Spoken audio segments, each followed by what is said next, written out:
Энэ мэрэгчлүүдийг муухай гэж хэлээгүй шүү. Арилжаа бизнес хоёрыг харахаар яг адилхан. Айдас нь яагаад бий болоод идэв? Шунал ер нь яагаад бий болоод идэв? Итгэлтэй хилээд байгаа шалтгаан би өөрөө 4 жил энэ аргыг хэлсэн байхгүй. Нууц биш бол өндөртөө яг хэдэн доллар алдчихсан. Нэг 10 тонн авцаа. Сайн байцгаана залуусаа. Сингээ трейдер маань хүрэлцэн ирсэн байна. Тэгээд манай подкастын урилгыг хүлээж авсанд маш их баярлалаа. За, өрсөнд баярлалаа. Тэгэхээр яг одоо хоёлаа бага нас болоод мөрөөдлийнхаа талаар ярилцсан. Бага насныхаа мөрөөдөл. Тэгэхээр бага насны мөрөөдөл хүнийг ирээдүйн амьдрал руу ерөнхийдөө чиглүүлдэг гэж үздэг л дээ. Тэгэхээр таны хувьд бага наснда яг ямар мөрөөдөлтэй ямар хүү байсан бэ? За. Бага наснда яг бусад хүмүүсийн хүүхдүүдийн адилаар одоо эмч болох, цагдаа болох гэдэг шиг миний хувьд бол ерөнхийлөгч болох гэсэн мөрөөдөлтэй байсан. Тэгээд их сургууль руу орж ирээд яг энэ мөрөөдөл маань ер нь бол ингээд замхарсан.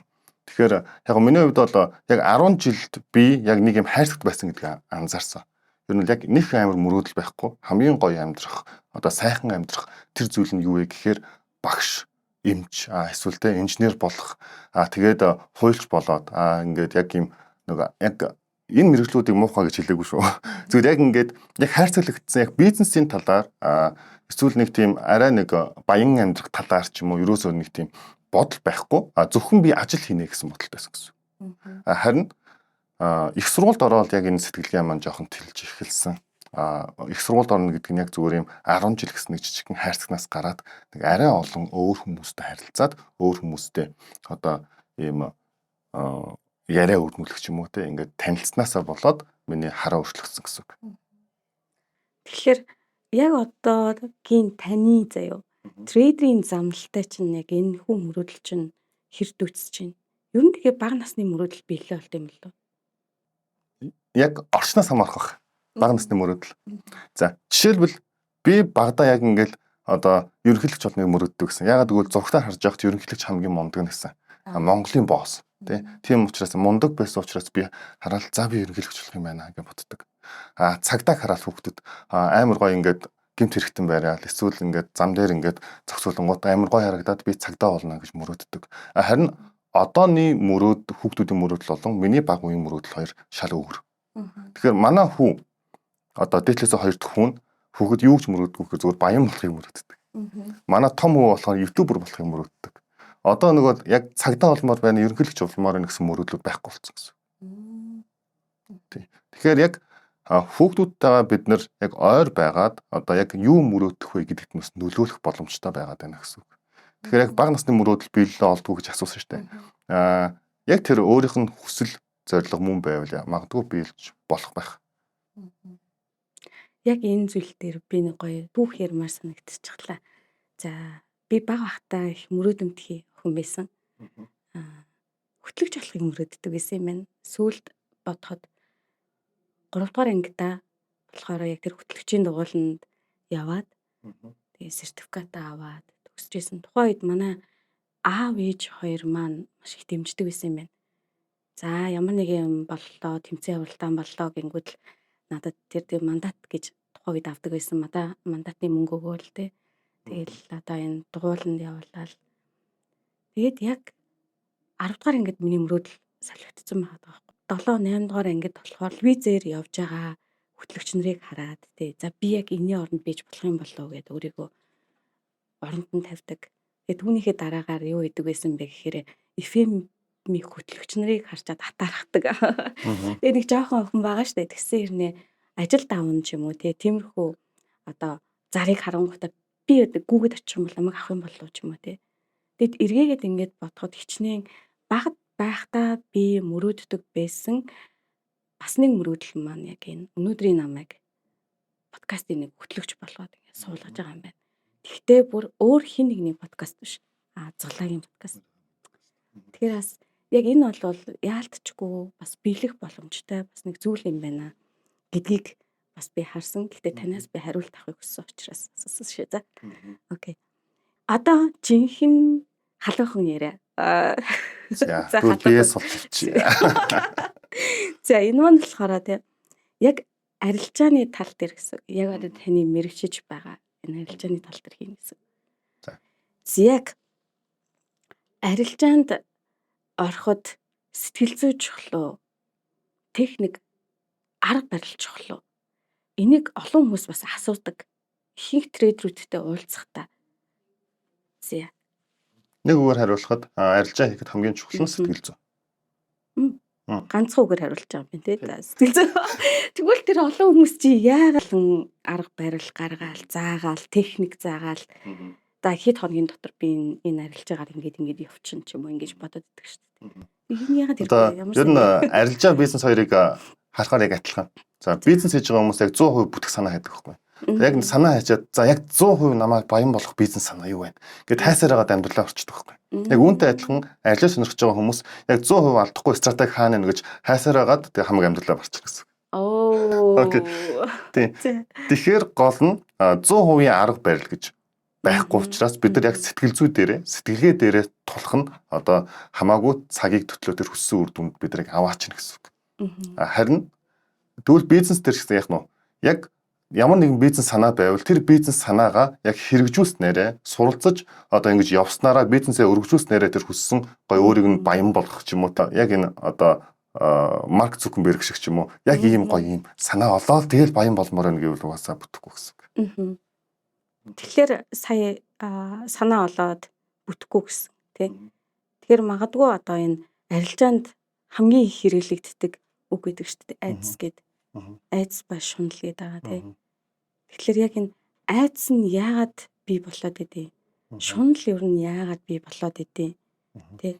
Би магадгүй одоо миний мэдрэмж би өөрөө арилжаа хийдэг учраас тий маш олон одоо алдагдлуудын дараа эргээгээд ингээд одоо арилжаанд орох гэхээр ингээд гар хуруу ингээд эвлэж өгөхгүй авир хэцүү өөртөө итгэл ингээд алдагддаг ч юм уу тий. Иймэрхүү нөхцөл үүсээд идэг.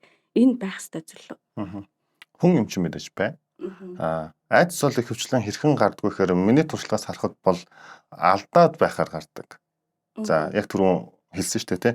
Яг их өндөр хэмжээний алдагдлын дараа ахиж арилжаанд орох гэхээс айгаад идэг. Тэгээд шуналгаар хаанаас үүсдэг вэ гэхээр олон дараалсан ялалтын дараа буюу ашигын дараа. Окей. За баг зэрэг одоо аштай арилсныхаа дараа за өмнө нь ингээд алдаг юм чи одоо ч гэсэн алдахгүй байх гэж бодоод нөгөө орж байгаа арилжааныхаа хэмжээг хэсгдэг. Тийм учраас ингэж шунал үүсээд нэг өдөр одоо олсон бүх ашигаа алдах эрсдэлтэй байдаг. За тэгээ энэ подкастыг үзэж байгаа хүмүүсийн хувьд бол яг арилжаа мэддэг янз бүрийн хүмүүс байгаа учраас аль болох би нэг ойлгомжтой хэллэгээр ярихыг хичээж байна. Яг таны хувьд арилжаанд заяа. Арилжаанд орохдоо яг ямар мэдрэмжинд илүү их автдаг? Жишээлх юм бол айдас гэж ярьсан, шунал гэж ярьсан. Яг гоо айдас шунал болохоор хүний шийдвэрүүдийг хамгийн их алдагдуулдаг тийм зүйл байгаа байхгүй айдас шунал хоёр. Тэгэхээр яг та яг ямар мэдрэмжинд хөтлөгдөөд арилжаанд ороод өнөөгийн сэнгээг ингээд бий болгочихсан. За өнгөрсөн сэнгээ одоогийн сэнгээ хоёр шал өөр. Одоогийн бий бол яг арилжааны дүрм. За тэгээд яг Сахилга баттай захирагдаж ордог. Энэ чигээрээ орохыг хичээдэг. Өмнөх сэнгээ бол яг хурдан монголчий. За гис сахих монголчий. Эсвэл алдсан алдагдлаа нөхчий. За хурдан баяжий гэд амьдралд одоо өөрийнхөө амьдралдаа эрсдүүлж болохгүй за тэр мөнгөөр ордог. Жишээлбэл маргааш одоо хоолны мөнгөгүй гэдгээ за мэдсээр ээжэж яг одоо тэр хоолныхоо мөнгөөр орчдөг. Жишээлбэл энэ мөнгөөр арилжааж болохгүй юу? Маргааш гэр бүлдээ хоол авах хэрэгтэй, хүнс авах хэрэгтэй. Тэгвэл мэдсээр ээжэж тэр мөнгөөр ордог ч юм уу. Иймэрхүү одоо Сахилга бат талдаа маш олон асуудлууд байдаг. Тэгээ энэ бүгдийг одоо даваад одоогийн байдлаар би яг анх сурж байгаа үеийнхтэйгээ харьцуулахад эрсдлийн менежмент бол маш одоо чанга хатуу болсон. Сая Сахилга бат гэж хэллээ. Тэгэхээр таны хувьд яг энэ Сахилга бат гэж яг юу вэ? Сахилга бат гэдэг маань яг өөрөө ямар нэгэн дүрм зохиогоод тэгээд энэ дүрмээ дагахыг хэлээд байгаа юм. Ер нь товчхондоо гэж үзвэл. Яг арилжаагаар 2 жилийн дараа, 3 жилийн дараа, жилийн дараа ч юм уу яг ямар үр дүнд хүрмээр вэ? Яг тэрийгээ бид ингээд төлөвлөгөө гэж гаргаад тэгээд энэ төлөвлөгөөнийхөө дагуу одоо бүх зүйлсүүдээ хийнэ гэсэн үг. Ихэнх трейдерүүд тий хүсдэг штэ тий. Шууд л одоо арилжаа би ч гэсэн анх арилжаа хийж эхлэхдээ боддог гэсэн юм. За угсаал би энэ дээр лаах юм бэ. За sorry би ерөөсөө нэг иймэрхүү яриа хэлээд байгаа. За нэг лаах юм байна гэж бодод идэг. Би авах юм байна, би чадах юм байна. Би дараагийн төвшөнд гарчих юм байна гэж бодод идэг. А тэгтэл яг тэр бодсон хэмжээнээс тэр хүссэн зэгтээ ерөөсөө хүрч өгч чаддгүй байхгүй юу? За магадгүй тэдний хувьд сахилга бат таны яриад байгаа нөгөө тий сахилга бат байна. Судалгаа шинжилгээ баах хийсэн техник анализууд ч юм уу тий. Тэгэхээр яг энэ яаж энэ сахилга батыг өөртөө ингэж төлөвшүүлэх ёстой юм? Би одоо нэг зүйлийг хэлмээр байна. За арилжаа сурж байгаа хүмүүс байх юм бол өөрсдийнхөө нүдийг хамгаал. Яагаад гэвэл бид нар ингээд хүссэн үр дүндээ хүрэхгүй байгаа шалтгаан нь бидний нөгөө сошиал сувгуудаар харж байгаа рилүүдээс болдог. Жишээлбэл $5 тэг $2000 болгоцсон. За эсвэл тэг $1 бүр $100,000 болгоцсон. Хэдэн сая доллар болгоцсон рилүүд явж байдаг. За өдөрт би $40,000 ашиг хийлээ ч юм уу. Ингээд гараад ирдэг. Тэгвэл тэр хүн ямар арилжааны дансаар $40,000 хийсэн бэ гэдгийг мэдэхгүй. Өөрөөр хэлбэл нэг сая доллартай хүн $40,000 хийж болно. Тэ? Энэ бол асуудалгүй. Харин хүмүүс юу гэж боддгоо гэхээр анх сурж байгаа хүмүүс нь юу гэж боддгоо гэхээр энэ $100-оор $40,000 хийж болох юм байна гэж боддог. Тэгээд баг дансыг өсгөж болох юм байна гэж боддог. Үүнээс болоод бидний нөгөө нэг далд тухамсар хүлээж авч байгаа зүйл нь өнөөдрийн миний олж байгаа $10 одоо үнц нь байхгүй энэ бол жоохон мөнгө. Би өнөөдөр багада $1,000 энэ хараад байгаа энэ сая долларыг амар хурдан хийнэ. Тэгээд яг Forex-ийг за арилжааг хүмүүс яг юм хурдан баяж гарах гэж бодоод үүнээсээ болоод нөгөө нэг маш олон жилийг алддаг. Ялцчгүй дэлхийн нийтэд байгаа нэг залуустайгаа яг энэ асуудал л да тийм энэ бол тэгээд зааж байгаа. Sorry. Итгэлтэй ингээд би хэлээд байгаа шалтгаан би өөрөө 4 жил баг одоо энэ аргыг хайсан байхгүй. Яг ингээд сошиал арга ингэж нэг данс нөгөө өсөгдөг арга. Өсөгдөг арга. Тэгээд ингээд сошиалуудаар харангууд яах аргагүй би өөрийгөө голдог. Одоо арилжаа сурч байгаа залуус маань ч гэсэн ялгаагүй сошиал сувгуудыг хараад бусад Монгол болон гадаад трейдеруудын дансыг хараад өөрийгөө амар голно. Яг тэгвэл би ингэж чадаагүй. Би одоо ийм сууг байгаа юм байна. Гэд өөрийгөө голдог, бууж өгдөг. Үүнээсээ болоод яг энэ хүн шиг их мөнгө олохын тулд яардаг. Тэгээд хамаг байгаа мөнгөөрөө одоо full margin буюу full margin гэдэг нь бүх мөнгөөрөө арилжаанд орох гэсэн үг. Эрсдүүлээд бүх мөнгө эрсдүүлээд арилжаанд орж ийнэ гэсэн. Тэгэхээр энэ дээр яг би өөрөө ойлгоод одоо буугаад өгсөн. За тэр бууж өгсөн зүйл нь хурдан баяждаг арга гэж байхгүй. Энд хэрэг та бууж өгөх юм бол удаан хугацаагаар баяжих аргыг хайна гэсэн үг. За. Амжилттай трейдерүүд амжилтаасаа биш, алдаанаасаа суралцдаг. Би энэ үгэнд их хайртахгүй юу? За яг гэх юм бол би чинь те би болохоор маш их алдсан байхгүй юу? Бас алдаад оноод ингэж явж байгаа хүн шүү дээ.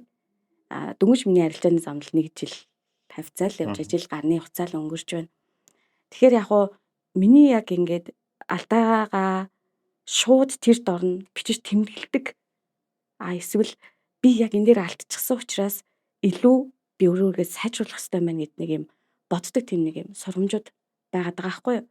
Магадгүй миний хажууд 4 жил арилжаа хийсэн амжилттай трейдер байгаа учраас би тэр хүний бас алдаанаас нь суралцсан байх магадлалтай байхгүй юу? Энэ бол хамгийн өндөр магадлал заяа. Тэгэхээр таны хувьд заяа хамгийн том алдаа чинь яг юу вэ? Арилжаа хийж явж байх та. Яг том алдаа гэж хэлэхэд бас хэцүү. Ер нь бол алдаанууд их байгаа.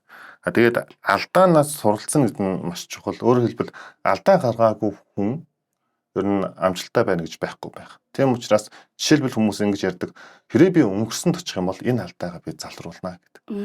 Гэхдээ хэрвээ та энэ алдааг гаргаагүй бол одооний та бүтээгүй гэсэн үг. Тийм учраас би яг тухайн үед ингээд алдаа маань маш хэцүү те хариуцлах нь маш хэцүү байгаа ч гэсэн энэ алдааг хийснээрээ дараагийн одоо миний алдахгүй байх тэр нөх шинэ хувилбар гарч ирнэ гэсэн үг. Яг гоо хамгийн том алдаануудын нэг гэвэл зөвөр дуртахад инвест авч арилжаа хийсэн. Инвест гэдэг нь те хөрөнгө оруулалт авч арилжаа хийсэн. Тэр арилжаан дээр маш өндөр алдагт хүлээсэн. Тэгээ бараг шатайхан болов. Энэ бол яг нэг алдаа. Энэ дээрээс суралцсан мэдээж хэрэг хүний мөнгөөр арилжуулахгүй өөрийнхөө мөнгөөр арилжих хэрэгтэй гэдэг зүйлийг сурч авсан гэсэн үг. Йоо ямар гоё юм бэ те. Йоо ярих тасан бүр улам илүү ингээд яринд нуу ингээд ороод нь штэ те. Харин та магадгүй гэртээ ингэж олон ярьдаг даа гэдэггүй. За sorry. За окей. Тэгэхээр энэ их алдагдлын дараах сэтгэл зүй гэж нэг зүйл үүсчихэж байгаа штэ. Таны хувьд хамгийн өндөртөө яг нууц биш бол хэдэн доллар алдчихсан? Нэг 15,000 хавцаа. 15,000 хавцаа доллар. За яг энэ үедээ сэтгэл зүйгээ хэрхэн барьж тий одоо магадгүй энэ их том алдагдлыг үүссэн явж байгаа залуust хандаж хэлэх үг байна уу? Хүн болгоны амьдралын нөхцөл өөр тий. За зарим тохиолдолд ер нь бол яг хоо бизнестэй ч юм уу том компанитай хүмүүс бол өдрийн 15,000-ыг алдах яг ч өдөр болгон алдаж чадах ч хүмүүс байгаа. Харин 15,000 доллар чинь ойлгохоор 50 сая төгрөг тий 5 жил ажиллаад баг хураач чадахгүй мөнгө байхгүй юу? Баг тий яг цалингаа хураалаа гэж бодоход идэж уугаа түрээс мөс гэсээр байгаа 50 сая төгрөг хураахад хэцүү. Тэг хүн болгонд өөр. Тэгээд яг ингээд өндөр алдсан хүмүүсийн хувьд бол яг харахгүй алдаатайгаа эвлэрхээс өөр харахгүй. Одоо би түрүүн бууж өгөх гэдэг байгаа шүү дээ. Тэрэн шиг алдаатайгаа эвлэрээд нэгэнт ухамсарлаад за яг алдсан аргаараа олно гэж болохгүй. Тэгвэл бүр нөгөө хүнд нөхцөл байдал ордог. За жишээлбэл машина тавиад арилжаа хийгээд алдсан бол за дараа нь шууд байраа тавиад машиныхаа мөнгийг олох гэж үздэг шүү дээ. Тэгэхээр яг арилжааны хувьд бол яг сэтгэл зүй маш чухал гэдэг байгаа шалтгаан нь нэгэнт ингээд өндөр алдагдлын сэтгэл зүйтэй та байх юм бол нэмж арилжаа хийгээд одоо ашигтай байж чадахгүй. Өөрөөр хэлбэл нөгөө нэг айдас шунал чинь давхар ороод ирнэ. За баг зэрэг ингээд за байраа тавьчлаа тий. За би алдсан машина авах хэрэгтэй. Байраа тавиад арилжаа хийчлээ. Баг зэргийн ингээд ашигтай болоод ирэнгүүт за унчвал яана гэдэг ингээд жижигхэн ашиг аваад хаачин зэ. Тэгэхээр алдагдaltaй болоод ирэнгүүт за энэ мөнгийг алдчих болохгүй шүү дээ. Жохон хүлээчи. Хүлээгээд тэгээд ядаж нэмхрүү оруулаа хаачих гэсэн чинь ингэж барьсаар агаад ингээд ахаад ансаа шатаачдаг. Энэ бол яг сэтгэл зүй. Тэгэхээр өндөр ашиг авч чадахгүй баг алдагдaltaй байж чадахгүй хүлээсээр агаад өндөр алдагдлууд ячдаг гэсэн үг. Тийм учраас энэ залуустаа зөвлөхөд яг өмнө нь тэр машина яаж одоо яасан те би болгосон худалдаж авсан тэр аргаараа ер нь бол баг хугаар авч байгаараа биш тийм. Мэдээж хэрэг яг ийм шийдвэр гаргахад хэцүү учраас эхлээд яг өндөр алдагдлын дараа нэг 7 хоног 14 хоног яг пауз аваад сэтгэл зүгээ ингээд тайван болгоод нэг эрүүл ухаантай болох хүртлээр шийдвэр гаргаж болохгүй гэж мэл зөвлөнө. Тийм байна тий. Тэгэхээр яг хит их хүлээлт нь болохоор сэтгэл зүйд маш их дарамт болдог. Тийм учраас магадгүй миний амьдралын одоо хийх шийдвэрүүд бас буруу тал руугаа ирэх боломжтой. Тэр магадгүй би одоо арилжаанд орж ирлаа гэж бодоход одоо хүлээгээл нь штэ. За би одоо 30 сая дээр хүрчлээ штэ тэ алдагдал маань. Тэгвэл яагаад тааж чадахгүй юм гэхээр эргээгээд энэ маань өсчих байх гэсэн найдвар яваад байгаа учраас би хааж чадахгүй. Тэг. Энэ дээр би нэг багшаас анх нөгөө Forex сурж байхад хэлж ирсэн. Манай яг Forex анхны багш гэсэн үг. Юу гэсэн үг гэдэг вэхээр хүний итгэл найдвар тасвардаггүй юм а гэдэг. Яг наачис яг товчлоод хэлбэл гоё байна. Тэгэхээр энийг харах юм бол алдагдал руу ороод ирлээ. За би жишээлбэл 10,000 доллартай 6,000 хасах 6,000 хасах 7,000 боллоо. Тэгвэл хүн уул нь яг энэ амтнаас нөгөө нэг ялгарч байгаа гоё чанар штэ хүний итгэл найдвар гэдэг. Гэхдээ энэ дэшегээ өсчих байхтаа гэсэн итгэл найдвар тасрахгүй байсаар хагаад за 9,900 дээр ирлээ. За одоо энэ 100 дээр л өсчих юм. Ингээд данс чаддаг гэсэн үг. Тэгэхээр бидний энэ яг одоо хайртай хүндээ итгэдэг ч юм уу эсвэл амьдралд өөртөө итгэдэг энэ итгэл найдвар маань эсэргээрээ бас энэ яг бизнесийн зах зээл дээр сул тал болох магадлал өндөр байдаг байхгүй. Арилжаа хийхгүй өндөр алдагдлын дараагаар ингээд арилжаа хийхгүй хэсэг пауз авах гэсэн шүү дээ. Тэр үедээ та яг юу хийж исэн бэ? Таны хувьд яг хийж исэн алхам. За пауз авах үедээ тэгэл яг гэр бүлтэй хамт байна. За. Тий. Кино үзнэ, аним үзнэ. Аним Иймэрхүү юм энэ тий.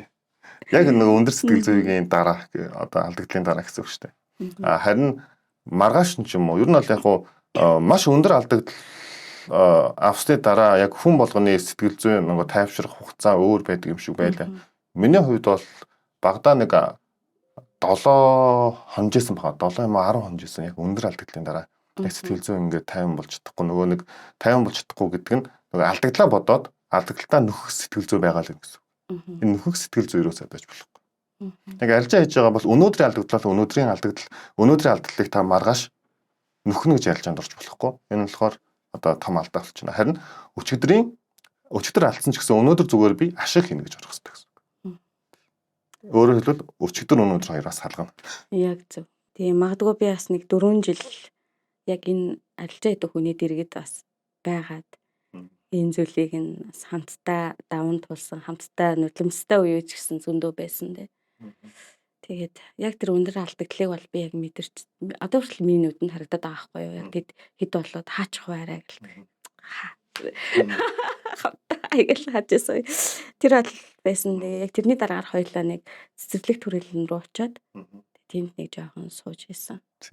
Тэгээд яг манай эхнэрийн хувьд штэ яг одоо арилжаа хийж байгаа анханасаа ашигтайсан. Тэгээд шалтгаан нь яг өөрөө угаасаа яг лайф коуч талдаа сайн байх. Хоёрдугаар би бас юу гэж бодож байна вэ гэхээр миний алдагдлууд тэгээд би алдагдлуудаа ахин дахин давтдаг байсан байна.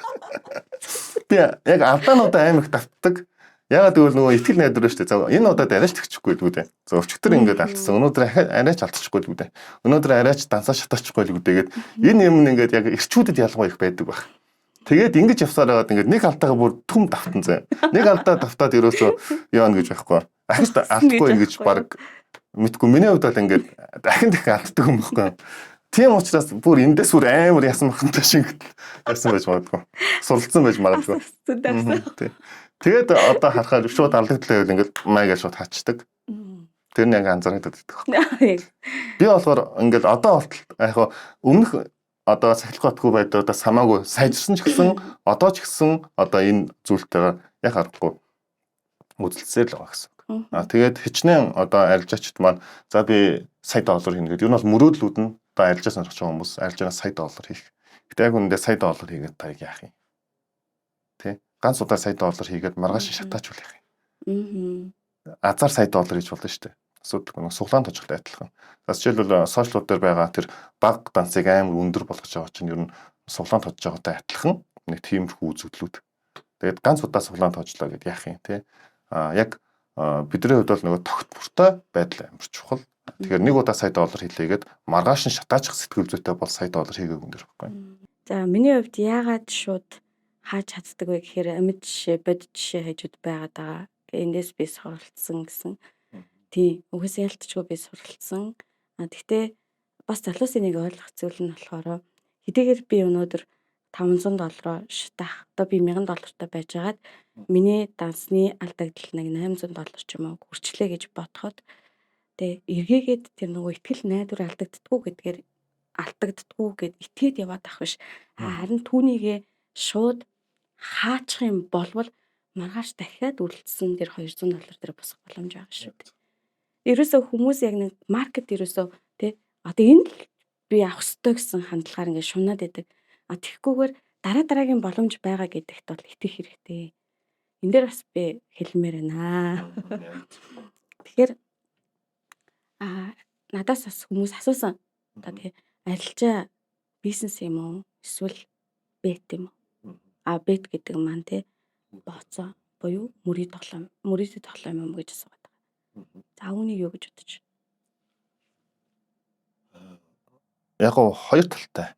За форексийг арилжааг яг бизнес шиг хийдэг хүмүүс байна. Мөрөөдө тоглоом шиг хийдэг хүмүүс байна. Тэгэхээр уул нь бол форекс гэдэг маань хөрөнгөний зах зээл шүү дээ. Бид нэр ямар нэгэн байдлаар техник шинжилгээ хийгээд за өөрөөр хэлбэл тэр ханшийн нэг юм судасны цохилт шиг юм график байдаг. Энэ график дээр бид нэр янз бүрийн одоо онолуудыг ашиглаад өсгөө буурах уу гэдэг дээр магадлал төвшүүлээд тэн дээр одоо хөрөнгө оруулалт хийдэг буюу одоо худалдаж авдаг эсвэл зарах захиалгууд хийдэг гэсэн. Ингээ харахаар энэ бол хөрөнгөний зах зээл. Гэхдээ яг мөрөөдө тоглоом шиг хийдэг хүмүүсийн хувьд бол зүгээр яг шинжилгээч байхгүй, сахилгуудч байхгүй, эрсдлийн менежментч байхгүй одоо шууд ингээд азан найдаж байгаа юм шиг ордог. Тэр нь болохоор яг одоо тэр мөрөгтэй тоглоом тоглож байгаа одоо тэрнээс толгоонд орохгүй. Тийм. Одоо жишээлбэл ингээд покерын одоо улсын аврагч одоо дэлхийн авраг байлаа гэж бодоход тэр хүмүүс амар нөгөө риск менежмент өндөр ижиж сэтгэл зүй байж иж ингээд яг тэр хүмүүс ингээд очиж байгаа хэл та. Тэгэнгүүт бүр тэрнээс толгоонд орох гэсэн. Тэгэхээр яг форексийн хувьд бол яг бодит үн байдаг. Тэгээд бид нар авах зарах захиалгуудыг одоо хийж болно. Зөвхөн одоо Forex гэлтгүү бид нар техник шинжилгээнүүдийг сурснараа за бусад одоо хувьцаан дээр жишээлбэл хувьцаа худалдаж авъя гэвэл энэ хувьцаа өсөх үү унах уу гэдгийг бид нар өөрсдөө дүн шинжилгээ хийж тэр хувьцааг худалдаж аваад одоо хөрөнгө оруулалт хийнэ гэсэн үг. Тэгэхээр яг аргагүй энийг одоо бид нар бизнес гэж харах хэрэгтэй. Одоо эсрэгээр нь юу гэх юм одоо салгаж ойлгох хэрэгтэй гэсэн үг. Гэхдээ риск менежмент болон мөнгөний менежмент орж ирж энэ маань жинхэнэ бизнес болно. За риск менежмент болоод мөнгөний менежмент. Энэ талаараа та сайн тайлбарлаад өгөөч. За риск менежмент гэж яг юу вэ? Мөнгөний менежмент гэж. За риск менежмент гэдэг нь одоо эрсдлийн менежмент гэсэн үг шүү дээ. Тийм. За жишээлбэл би $1000 байлаа. Нэг удаа одоо арилжаанд орохдоо хэдэн доллар эрсдэлд оруулах юм бэ гэдгээ бодох хэрэгтэй гэсэн үг. Тэгэхээр ер нь бол яг хуу бидний үндсэн одоо хувь маань 1% байдаг. Өөрөөр хэлбэл $1000 бол одоо 1% эрсдэлд оруулаад арилжаанд оруулна. Хэрвээ тэр арилжаан дээр одоо авах юм бол буюу дээшээ худалдаа авсан бол өсөх юм бол бид нэр $20 олно.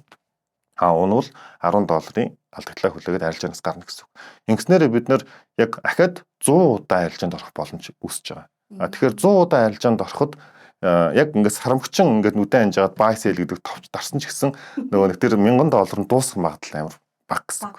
Ягаад гэвэл график чинь одоо 4 юм уу эсвэл ингээд 8 зүг рүү явахгүй зөвхөн дээш юм уу доош гэсэн хоёрхан чиглэлтэй. Тийм учраас энэ дээр яг шатах магадлал том бага гэсэн үг байхгүй. Том бага.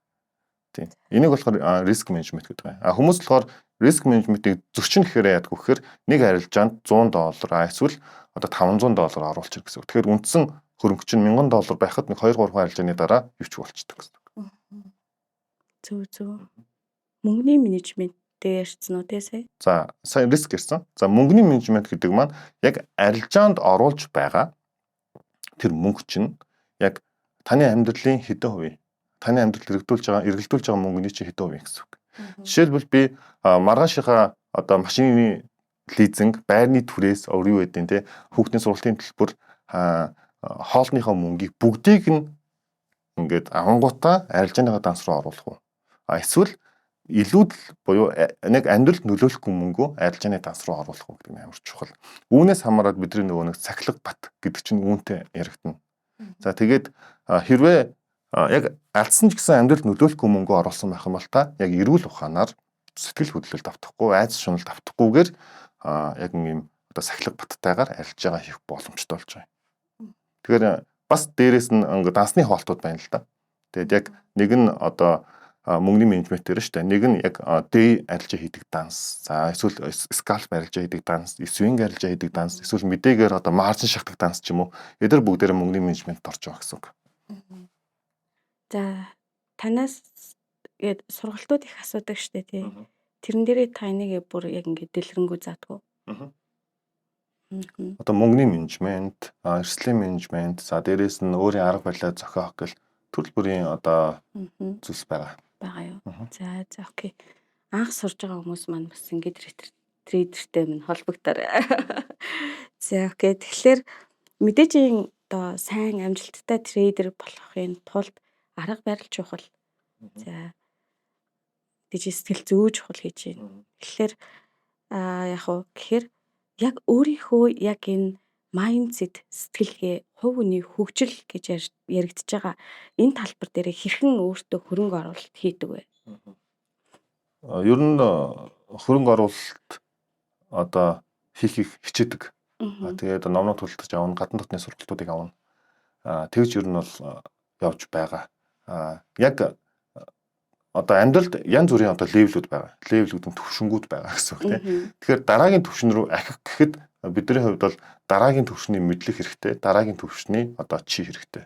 Дараагийн төвшний бие хэрэгтэй гэсэн үг байхгүй юу? Тэрнээс би түрүү алдаан дээр жишээлбэл тийм. Тэр алдаа гаргаагүй бол одоогийн бие байхгүй гэдэг шиг одоо дараагийн маргаашийн сэнгийг бүтээхийн тулд одооний мэдлэг хангалттай гэсэн үг. Одооний ур чадвар хангалттай гэсэн үг. Тэгэхээр үргэлж бид нэр суралцаж өөрсдийгөө одоо чадваржуулж иж дараагийн одоо төвшин рүү орно. Тэрнээс биш яг азар нөгөө мөнгөтэй болцсон. За азар амжилттай явж байгаа гэсэн зүйл ерөөсөө байхгүй. Дараагийн асуулт маань болохоор мэдээж 4 жилийн хугацаанд арилжаа хийж гисэн.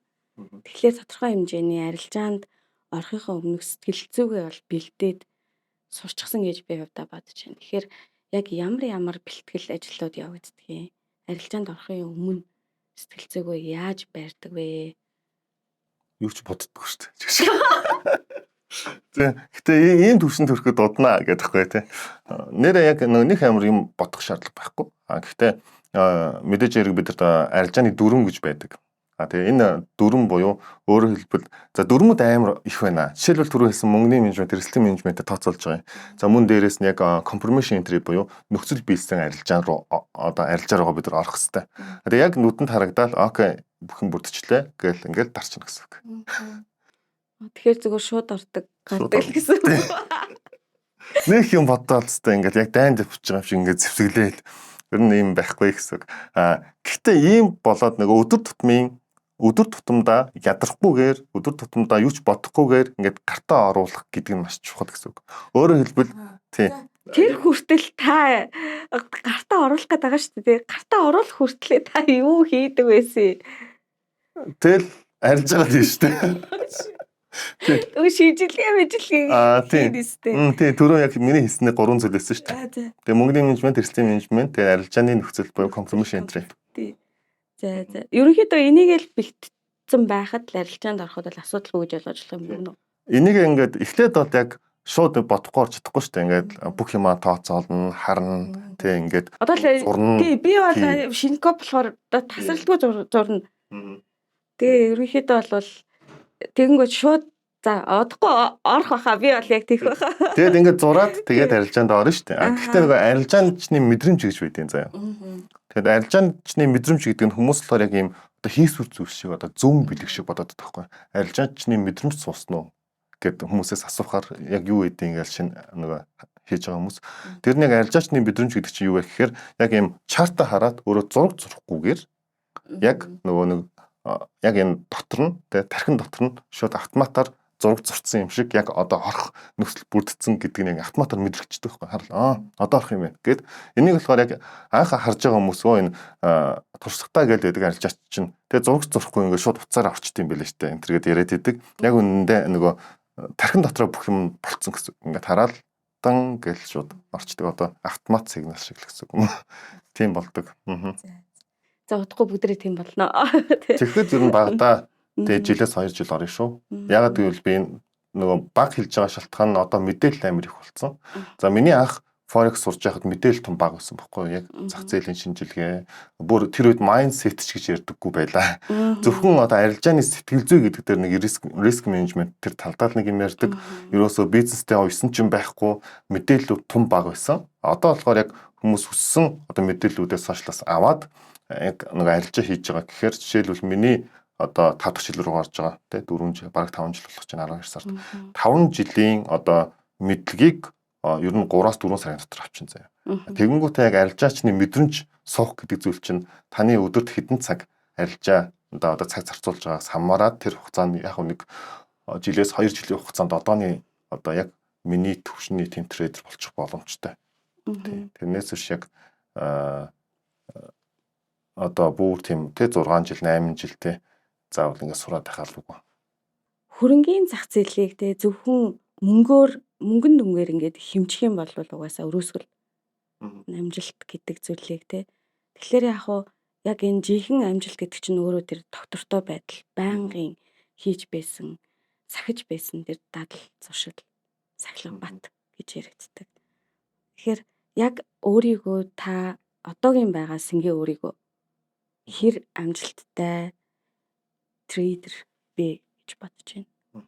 Яг энэ хөрөнгийн зах зээл дээр. Зэ 3 жилийн өмнөх сэнгээгийн хувьд бол миний одоогийн түвшин мөрөөдөл. Одоогийн сэнгээний хувьд миний одоогийн түвшин бол чамлахаар гэсэн. Тэгэхээр ер нь ойлгомж байгаа хэ. Энд чинь нөгөө нэг хүмүүс цаг үргэлж суралцдаг, цаг үргэлж нөгөө нэг алсын хараагаа тэлдэг. Энэ нөгөө нэг нөхцөл байдлаас маань болоод яг би дараагийн хараануудаа харсан гэсэн. Тэр дараагийн хараануудыг харахад миний одоогийн байгаа байдал бол яг процессын дунд яваа. 3 жилийн өмнөх сэнгээгийн хувьд яг мөрөөдлийн яг тэр одоо төвшөндөө ирсэн гэсэн үг.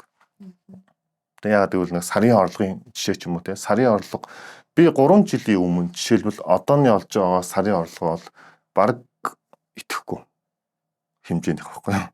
Таны хувьд одоо үнэт зүйл гэдэг зүйл рүү орхоос өөр аргагүй болчлоо. Тий. Тэгэхээр яг таны амьдралд тань үнэтэй яг ямар зүйл байдгийг үнэт зүйл гэдэг зүйл тодорхойлоход яг юу гэдэг вэ? Үнэт зүйл мэдээж хэрэг ихтгэл үнэмшил тэгээд гэр бүл за эрүүл мэнд тэгээд ер нь эднэр л юм дөө. Ер нь хамгийн чухал нь гэвэл. Тийм. Тэгээд за дараагийн асуултыг сонсъё. Тэгэхээр мэдээж үнэт зүйл гэд хэлэхэд та сая гэр бүл гэж хэлсэн.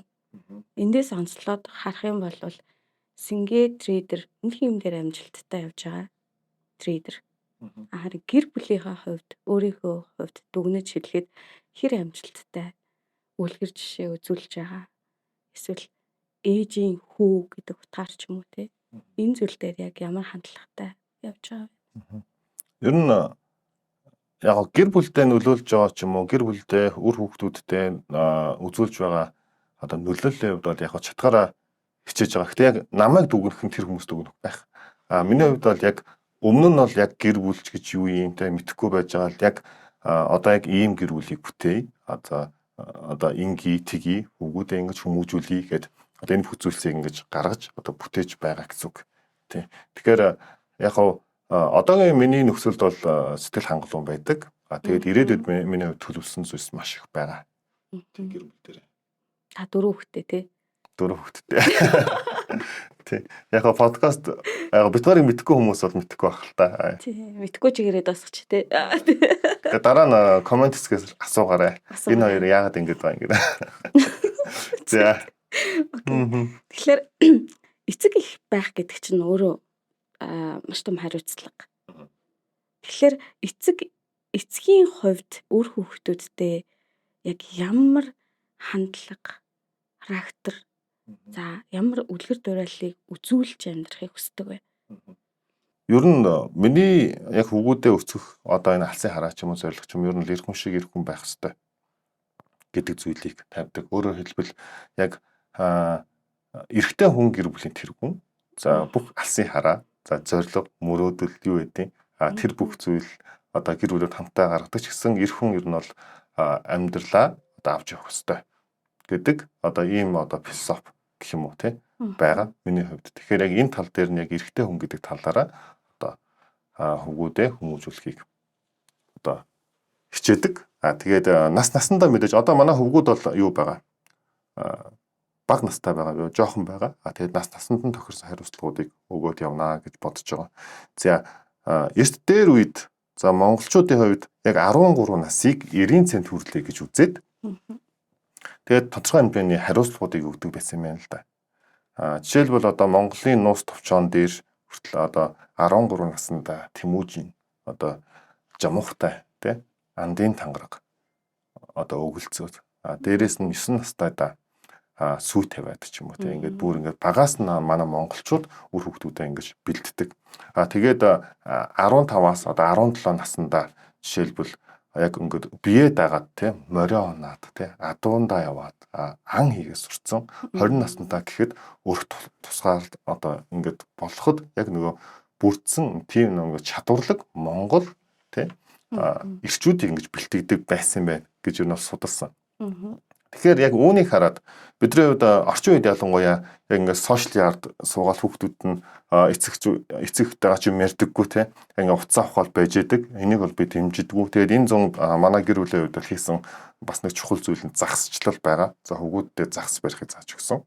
Тэгээд хамт загсанд явсан. Энэ дээр бол маш одоо над таалагдж байгаа. Ягаад гэвэл яг ийм эрх хүний ажил хийгээд байна шүү дээ. Мөн дээрэс нь 100 болгон одоо монголоор ингээд одоо тодорхой хэмжээний маршрут гаргаад аялал хийдэг. Яг ингэж аялал хийснээрээ одоо манай хүүгүүд бол аяллаа түрүүд 100 хийчээд энэ 100 хийхэд бол амар хүсэн хүлээлттэй байсан. Тэгэд ерөөсөө утас таблет авч яваагүй. Нэг ч удаа утсаа үзмээр байна, таблет үзмээр байна, зургт үзмээр байна гэж хэлэхгүй. Ингээд явсан. Яг үүн шиг ингээд өвөл жишээлбэл гадагш аав явчихдаг ч юм уу. Энэ бүх зүйлсийг яг нэг хүүгүүдтэй одоо үлгэрлээд те хөвгүүдэд дагуулж аваад ингэж бэлтгэх нь маш чухал юм байна. Яагаад гэвэл өнөөдөр бидний хувьд бол ингээд за миний үе ингээд дуслаа гэд хөвгүүд маань ингээд амьдрах байх таа гэж зүгээр ингээд хайчдаг биш. Бид нар одооноос өөрийнхөө удам хөхсаа те удам судрыг ингээд өвлүүлээд одоо яг манай удам надаас үсэлтэй манай удам яг ямар хүмүүс байх юм бэ те яг ямар одоо сургаалаар хүмүүжих юм ямар ихтгэл үнэмшилтэй байх юм тэгээд ямар бизнес хийх юм ч юм уу энэ бүх зүйлс дээр одоо одооноос бид нар ингэж одоо удмаа бүтээх хэрэгтэй. Яагаад гэвэл нөгөө жишээлбэл одоо Европод ингээд маш олноороо нөгөө үе дамжсан гэр бүлүүд байдаг штэ. Хүчрхэг гэр бүлүүд ч юм уу, бизнесмен гэр бүлүүд ингээд байдаг. Энэ хүмүүс юу харсан бэ гэхээр яг ингээд нөгөө үр хүүхдүүдтэй нөгөө өвийг үлдээдэг. За өв гэдэг нь заавал ид хөрөнгө биш. Яг тэр ихтгэл үнэмшил одоо хүмүүжил ёс суртахуун тэр бүх зүйлсээ үлдээнгүүт хүүхдүүд нь энийг нь дагаад одоо маш хүчрхэг болоод явж байгаа. Эмхүү гэр бүлүүд байгаа. Яг үүн шиг би ийм одоо хүсэл мөрөөдлийг тэгдэг гэх юм уу. Ер нь бол яг энийг хүсэл мөрөөдөл зарлага гэж хэлж болох юм байна да. Тэгээ мэдээж хүүхдүүдийн зан төлөв ч юм уу үлгэр дуурал нь яг 70% нь бол яг л эцэг ихэд байдаг гэж ярьт юм билээ. Тэгэхээр ял маш гоё байна. Тэгэхээр яг хүүхдүүд үр хүүхэд ирээдүйдээ ч юм уу те зориулаад өөртөө андгаа тангараг тавьсан тийм зүйл байдгүй. Одоо ямар нэгэн зүйл буруу дадал зуршил ч юм уу тэр. Тэрний хамгийн том жишээ нь арх байгаа. Тэгээд арх гэдэг нь одоо алкогол гэсэн үг. Алкоголноос татгалцсан. За тэгээд би өөрийгөө амар одоо мундаг зүйл хийцэн гэж бодоод байсан ч гэсэн яг ийм хүмүүс маш их байд юм билээ. Тэрэнд бас маш их урамшсан. Одоо яг ерөөс алкогол амсахгүй гэсэн хүмүүс маш их байд юм билээ. За бас нэг жишээ нь болохоор одоо Дональд Трамп байна л да Америк ерөнхийлөгч. Ерөөс алкогол амсахгүй гэсэн яг тийм одоо шийдвэртэй байд юм билээ. За шалтгаан гэсэн чинь яг өөрийнх нь ах нь яг нь алкогол одоо архины хитэг хэрэглэнээс болоод одоо илгээгүй буруу санааг бол одоо илгээсээ бодоод нас барсан. Үүний дараа ер нь бол заавал яагаад энэ одоо архийг бид нар заавал яагаад хэрэглэх ёстой юм. Энэ алкогол ерөөсөө би хэрэглэхгүйгээд юм шийдвэр гаргасан байт юм байлээ. Яг тэрэн шиг би түрүү өөрийнхөө алсын хараа зориг мөрөөдлийг хэлсэн. Тэ? Яг ийм одоо гэр бүлийг бүтээмээр байна. Ялангуяа 4 хүүгүнтэй. Тийм учраас яг энэ одоо миний мөрөөдөл зөвхөн одоо гэр бүл гэлтгүү те одоо мөрөөдлүүд байгаа шүү дээ. Энэ бүгдийг бүтээхэд цаав болох зүйл юу вэ?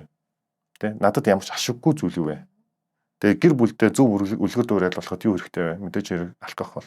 Тийм учраас би яг ямар ч төрлийн алкоголыг хэрэглэхгүй гэсэн ер нь шийдвэр гаргасан. За тэгээд үүндээ бол маш их сэтгэл хангалуун байгаа. За тийм ээ. Энд болохоор одоо алкогол гэж за арх гэж ярьсан. Арг орох уу? Цагаан арх. Нэрмэл үү? Нэрмэл. Алкогол тийм хүмүүс одоо подкаст үзэж байгаа хүмүүс жоохон шүүмжлэх байх. Яагаад гэвэл Монгол хүн байж яагаад айргаасаа татгалзаж байгаа ингээд айрг уугаа согтдог шүү дээ тий. Согтдог үстэй. Тэгэхээр яг алкоголны төрөл болж байгаа юм шиг. Яг энэ миний шийдвэр. Гэхдээ ер нь ийм байдаг. За ямар би архинд орчих юм биш. Би 7 хоногт нэг ухад болоо. За эсвэл би архинд орчих юм биш. Тэгээ сард нэг удаа би нэг ганцхан пив уучдаг гэх тий. Энд дээр хэрэг та харах юм бол тий яг намайг ингээд подкаст нэр шүүмжлэх байх. Гэхдээ та яг архинаас татгалзаж ингэж чадахгүй байх юм бол би сард нэг удаа луун би одоо 14 хоногт нэг удаа луун гэд яг ингээд өөрийгөө хязгаарлаж явах юм бол та аль хэдийн энэ одоо алкоголд хамааралтай гэсэн үг. Тий. Одоо би хүмүүст ингээд муулуулахаас ичихгүй штэ. Яг тэгвэл хамааралтай болсон учраас тэрийг зөвөр ингээд уухгүй болчиход яа болохгүй юм. Хамааралтай байгаа байхгүй юу? Тийм учраас л ер нь бол өөрийгөө зөвтгөл эдэний дээж юу гэдэг те одоо алкогол байхгүй бол ажил бүтэхгүй байна гэд хэрвээ алкогол байхгүй таны ажил бүтэхгүй байгаа бол та тодорхой хэмжээний үн цэнийг нэрлүүлж биш байна.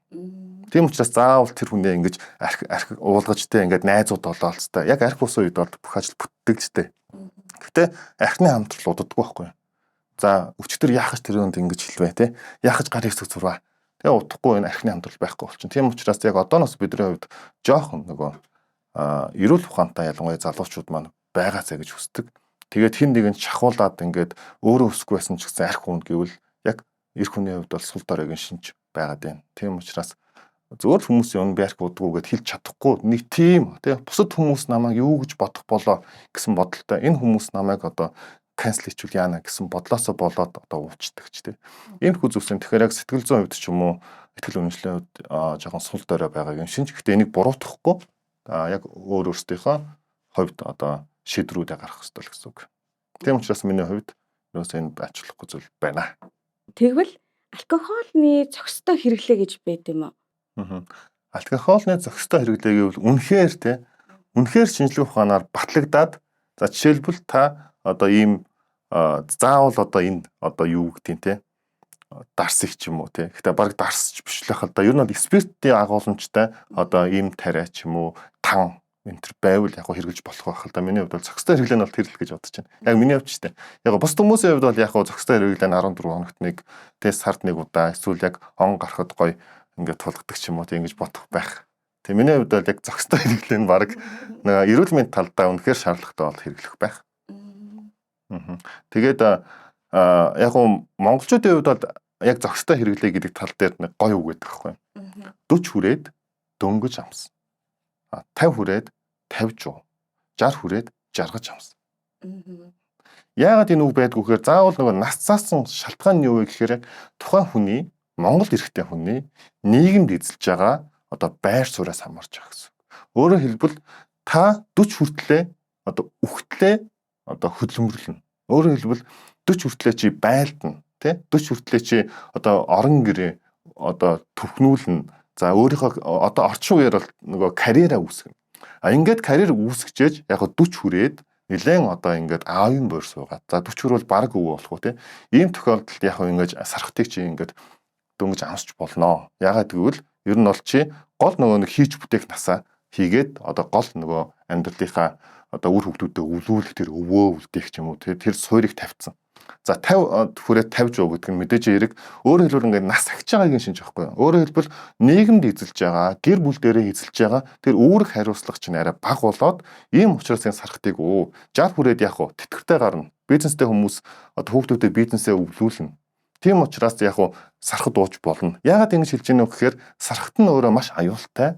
За өөрөөр хэлбэл бидний амьдралаас авж байгаа энэ одоо таашаал тий одоо амжилттай байх за асуудлыг давах энэ бүх амьдралаас авах таашаалыг зүгээр ганц хундгаар ингээд нөгөө нэг одоо допамин ялгарх ч юм уу тэр талдаа тий авчдаг учраас бид нар амьдралыг идэвхгүй болоод архинд донтчдаг учраас цэл залуу наснда хийж бүтээх наснда одоо энэ бүх зүйлсээ хийжээ чи тэр сархтыг амсаарай гэдэг утгатай үг байхгүй юу энэ монгол үг чинь тий. Тэгэхээр монгол үгнүүдийг нөгөө нэг ухах юм бол бүр амар юм гүн ухааны утгатай тийм зүүр үгнүүд байдаг. Тэгэд би ботсон. Энгийн ард буюу энгийн ард энэ үгийг ойлгохгүй.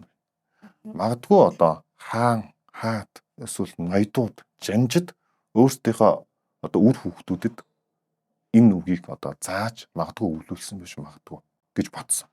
Жишээлбэл саяны энэ үгийг бол баг ойлгохгүй ч гэсэн яг юм карьертэй эсвэл яг одоо улс их орондоо хийж бүтээх ийм насны хүмүүс бол тийм хариуцлагатай хүмүүс бол энэ үгийг ухаж ойлгож байгаа. Би энэ 20 настай юм биш ууж идээд ингээд дарваад цэнгэх нас биш юм шүү дээ. Би сурч хөдөлмөрлөх ёстой байна. Би өөрийнхөө гэр бүлийг одоо бэлтгэх ёстой байна. Одоо ялангуяа одоо машингүй бол охин тоохоо байчлаа. Тэгэл 29 30 хүрчээж би машингүй гээд намайг хинч тоохгүй нэгэд яваад ийн гэдэг чинь чи 30 хүртлээ юу хийсэн юм бэ? Арх уугаад дими тэнж яваад над цалингаа юуч болохгүй дуусгацсан юм уу? Тэгвэл эрт над шоуцнаас ч юм болсон ба штэ. 30 хүрчээд ядаж машинтай байх хэвээр. Тэгэхээр эмэгтэй хүн зүгээр чамайг мөнгөгүй учраас тоохгүй байх гэсэн үг биш. Зүгээр энэ хариуцлагагүй сахилга батгүй байдаасаа болоод над нөгөө нэг энэ зүйл чинь яг гаднаа илрээд байна. Чиний мөнгөгүй байдлаар илрээд байна гэсэн үг байхгүй. Тэрнээс биш яг мөнгө харж одоо яг судаг хүн биш. Мөнгөтэй хүмүүс нь одоо нийгэмд арай нөгөө нэг зүгээр сахилга баттай эрсдлийн менежменттэй нөгөө юу шиг тийм мөнгөний менежменттэй тэгээд одоо үргэлж нөгөө нэг суналтдаг дараагийнхаа түвшин рүү хөгждөг хүмүүс нь мөнгөтэй байгаа. Яг ингээд ховхоо хоосон гарууд нь яг шоуцаар байгаа дууссан байгаа. Sorry. Яг сурч хөгждөггүй байгаа л гэсэн. Тэгээд юу зөөрөг за. Тий зөөр үгэн дээр ингээд ярьсан чинь ер нь бол бит хоёр байнгын яг энэ зөөр үг ашиглаж хоорондоо ярилцдаг. Тэгэхээр одоо яг энэ асуухаас өөр аргагүй маш гоё зөөр үг байна. Аавын бид хүнтэй танилцсан. Ахтны буйд газар үз гэж хэлдэг штеп. Тэгмүүд яг энэ үгийг харахаар бас их гүн утга учиртай санагддаг. Тэр яг энэний тайлбарыг бол би танаас авмаар. Тэгээд энэ ер нь яг багадаа бид нар цээжилчдэг гэсэн шүү дээ. Гэхдээ аавын буйд хүнтэй танилц гэдэг чинь бас маш чухал. Өөрөөр хэлбэл тэр аав хүнээ байр суурийг илэрхийлээд байна. Тэгээд яг бид нар хүүхдүүдэд өсгөж хүмүүжүүлж байгаа. Тэгээд яг энэ хүмүүжүүлж байхдаа бид нар хүүхдүүдтэй дараагийн нэг өвийг одоо ингэж үлдээх хэрэгтэй. Тэр нь болохоор юу вэ гэхээр одоо network юм хүмүүстэй танилцах те эсвэл ингээд эн чинь нэг сингет трейдерийн хүүхэд шүү дээ. За эсвэл одоо өөр компанид бол энэний хүүхэдтэй шүү дээ гэд тэр одоо танилцуулна гэсэн үг. Өөрөөр хэлбэл бас ер нь аавыгаа дагаад яг явмал гэж нэг ер нь утга нь гарч иж байгаа шүү дээ. Гэхдээ энэ дээр нэг маш гоё жишээ юу байдг вэ гэхээр Elon Musk цагаан ордон дотор хүүтэйгаа тэгээ Дональд Трампын хажууд дээрээ ингээ хүүгээ тавьчихсан байж байгаа байхгүй. Мөрөн дээрээс. Монголд бол ерөнхийлөгчийн ордон руу хүүхдтэй хүн оруулахгүй тий. Энэ дээр бол юу харж байгаа нөхөр мэдээж хэрэг Elon Musk-ийн мөнгө эрх мэдлийн нөлөө харагдаж байгаа ч гэсэн хоёрдугаар тэр хүн хүүхдээ сургаад байгаа. Өөрөөр хэлбэл дараа нь жишээлбэл Elon Musk нас сурсны дараа яг тэр хүүхдийг одоо томчууд таньдаг болсон байгаа шүү дээ. Тэгэнгүүт одоо бизнесийн хамтрлууд ч юм уу эсвэл тэр хүүхэд ингээд зовсон үед нь яг найз нөхдийн журмаар хүүхдэд нь туслах тийм иймэрхүү зүйлс их болно гэсэн үг. Тэгэхээр энэ үг амар гүн утгатай байна. Хоёрдугаар яг Монголоос миний нэг одоо үлгэр жишээ авдаг гэр бүлээдэг одоо ган хуяг ахын гэр бүл тийм ардын харангууд одоо хөвгүүдтэйгээ ингээд маш их цагийг өнгөрөөдөг, хөвгүүдээ бэлтгэдэг, мотоцикл унаа явж яадаг тийм. За тэгээд нэг ийм конференц юм уу чуулга уулзалт болж исэн.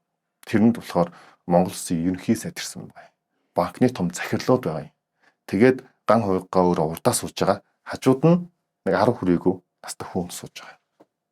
Энэ дээр юу бодож байна вэ гэхээр ийм мундаг те одоо захирлууд, ийм мундаг одоо ерөнхий сайдууд одоо жишээлбэл байлаа гэж утгад энгийн нэг одоо хүүхэд бол ямар гоё юм бэ гэд тэгээд ерөөсөө нэг юм бодохгүй яг тэн сууж байгаа хүүхдээ юу бодох вэ гэхээр энэ бол энгийн л үзэгдэл юм байна. Би энд байх ёстой юм байна. Би ирээдүйд яг ингээл яг захирал хэвээрээ. Би яг нөгөө захирал ирээдүйд би ерөнхий сайдын төвшөнд те ийм одоо мундаг хүн болно. Гэт яг ингээд багасаа тэр нөгөө майндсетийг котлоод бэлтгэж ирэх гэсэн үг. Тэрэн шиг бидний хувьд яг өөр хүүхдүүдтэй яг тэр мөнгө биш өвийг үлдээх гэдэг нь тэр сэтгэлгээг үлдээх гэдэг нь чухал байгаад байна. Тэгээд яг хөвгүүдээ нөгөө нэг бүр Монгол уламжлалаараа хүмүүжүүлэх одоо энэ бүр системийг би гаргаад за тэгээд яг 13 наснд нь яг тийм одоо 90 цент хөдлөө гэсэн бүр тусдаа тийм ёслолтой тийм төсөө өдөр хийн гэж хүртэл бодож байгаа байхгүй. Ингэж явснараа бид нар багасаа хөвгүүдээ нөгөө нэг хариуцлагад сургаж байна. Тэгэхээр энэ бол маш их ялангуяа энэ аавын бод газар үз гэдэг нь яг хүүхдүүд зориулсан үг гэхээсээ илүү аав нар амар бодох хэрэгтэй гэсэн. Магадгүй аав нар гэд харахаар эрт нас барах ч юм уу те их эрт одоо мөнхийн улс руу явах иймэрхүү нөхцөл байдалд би маргааш явах боломжтой. Ээж нар ч бас ийм бол байх боломжтой. Тийм учраас аль болох өөр хүүхдүүдтэй өөрсдийнх нь алсын харааг тэлүүлсэн магадгүй ирээдүйн гэр бүлийн ямар үн цэнтэй амьдралыг бий болгож байгаа гэсэн тэр хараагаа хүүхдүүдэд өвлүүлээд үлдээнэ гэдэг хамгийн чухал юм байна гэдгийг хардаг.